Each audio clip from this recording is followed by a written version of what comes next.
Let's talk rehearsals. Rehearsals, for all intents and purposes, are our version of meetings. They are where we get together to build camaraderie, solve issues, and identify areas for improvement. But if we're not forward thinking, rehearsals can be inefficient, ineffective, and ultimately frustrating for everyone involved. So today, I'm going to share 5 steps that have helped improve my overall rehearsal experiences, regardless of what type of show or project I'm preparing for. I'm feeling sentimental.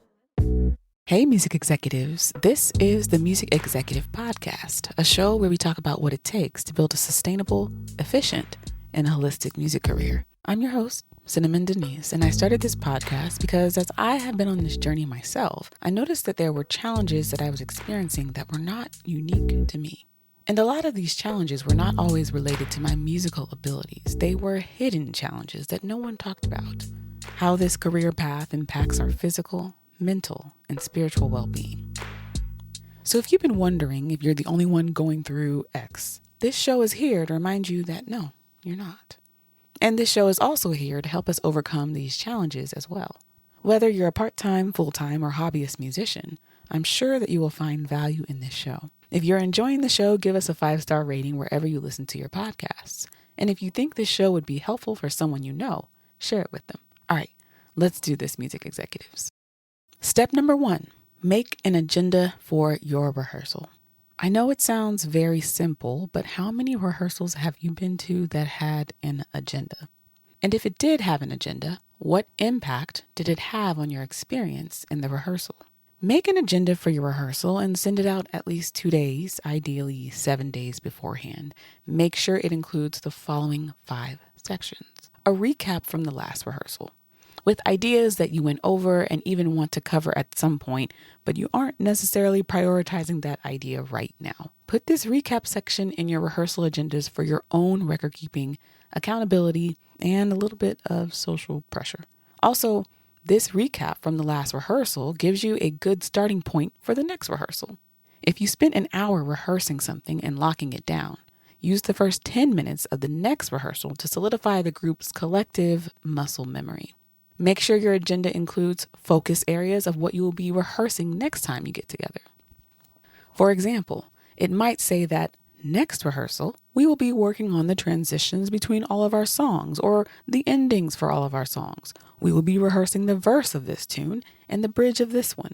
We will try this tune in the following 3 keys. This allows you and your colleagues to prepare, and there will be little to no room for coming unprepared because we all have these things here in the agenda. The third section that your agenda should include is an action item section. You can put things like, next time, bass player will bring their live looper to rehearsal to practice the intro of a song, or vocalist will bring water for everyone. If someone needs to follow up with the venue about a writer that you have, you can put that here. Be sure to put dates on your action items because it won't happen otherwise. That's just basic human nature. And if there are no specific action items, then of course, leave this blank. The fourth section of your agenda should contain a brain dump section. This can be some ideas that maybe got thrown around, but of course, you're staying on track with your focus area section, so you won't tackle these things quite yet. But they are viable ideas. Last but not least, your agenda should include the date, time, and location of the next rehearsal. I don't care if the rehearsal is the same exact day, time, and location every week. Put this on your agenda so that there is no confusion amongst the group. This is also great for your record keeping. I'm not a tax professional and this is not tax advice, but this record keeping will help you prepare to file taxes as well as be prepared for a potential audit. With agendas that contain a date, time, and location, I know where I was, when I was there, every day of the year, because when it comes time to cross-check any of my mileage usage for business-related items, I'm not fumbling around.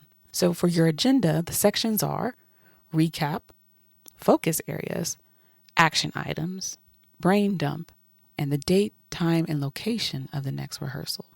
For context, it should take no more than about 5 minutes to get this agenda done. And if you manage to create a template for your agenda or a living document like a Google Doc, and you create your agenda right at the end of rehearsal, it does not take long, and it is worth it. Step number 2 for having an efficient rehearsal is be prompt. Start and stop on time.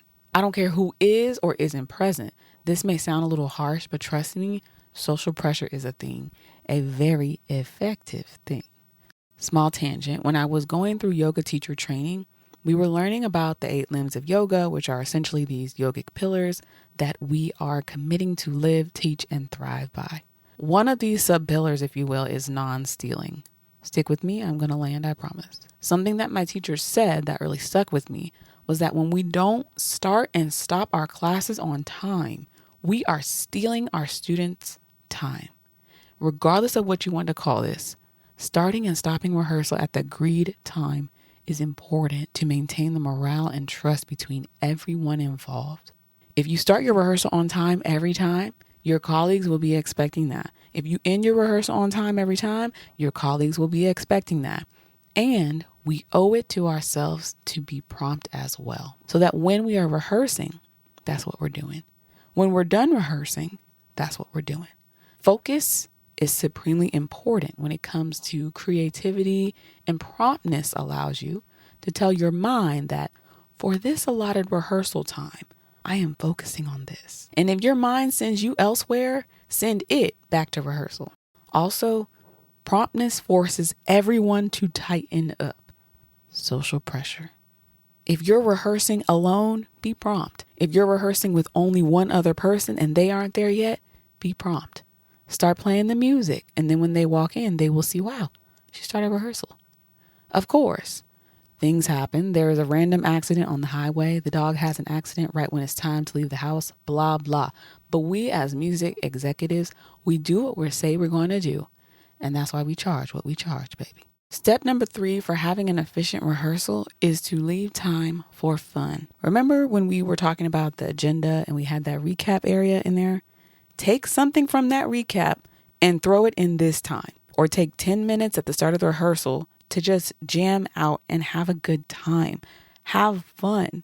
This is so important for a myriad of reasons. The main one being, this builds trust amongst the group. And if trust is already there, this builds friendship. And if friendships are already there, this builds camaraderie. And if camaraderie is already there, it is much easier to hold each other accountable. This creates a safe work environment. I can go on and on and on, but leave time for fun. Step number 4 for having an efficient rehearsal is the follow-up. After every rehearsal, follow up with everyone. If it's most efficient to do so via email, cool. Or via text or phone call, that's cool too. And you decide what's natural for you, even if the rehearsal didn't go particularly well. Actually, especially if the rehearsal didn't go particularly well. As we build our sustainable and holistic music careers, never forget that we are all humans having human experiences. So stay in touch with your people and care about them. Remember, aka write down their birthdays, their anniversaries, etc. And after rehearsal, follow up with them. Sometimes it's just, hey, I enjoyed our rehearsal yesterday. See you at the next one. I promise you, the follow-up makes a difference, and it does matter. Step number 5, the final step for having an efficient rehearsal, is to record the rehearsal and watch the recording. After and often during their games and practices, athletes are watching tape. Music executives, watch your tape. Study how you can improve, and even study what you're doing well that maybe you didn't even know you were doing well. It is very interesting seeing how often musicians don't want to see or hear their own playing, usually when they know it wasn't their best performance at the time. But trust me, you gotta watch it. I have a video of a performance that found its way into the universe that I absolutely do not like. This performance is now almost 10 years old, and I still cringe when I watch it. Or bless me, someone tells me that they watched it. I sang like an entire 4 to 5 lines completely out of tune, and I still to this day don't know why or how it happened, but I hate watching that video. Watch the video. Watch your tape, because it will help you improve the fastest. Learning how to objectively watch myself has helped me to not be so hard on myself. I'm just another human who is trying to improve, and it is not that big of a deal to have a bad performance or rehearsal. I mean, let's not do that again, but for real, it's okay. Okay, I think I just need to get that out. But ultimately, record the rehearsal so that you and everyone really can watch it and learn from it. I'm feeling sentimental. So, to quickly summarize this episode, make an agenda, be prompt, leave time for fun, follow up, and record the rehearsal. What other ways can y'all think of to make your rehearsals more efficient?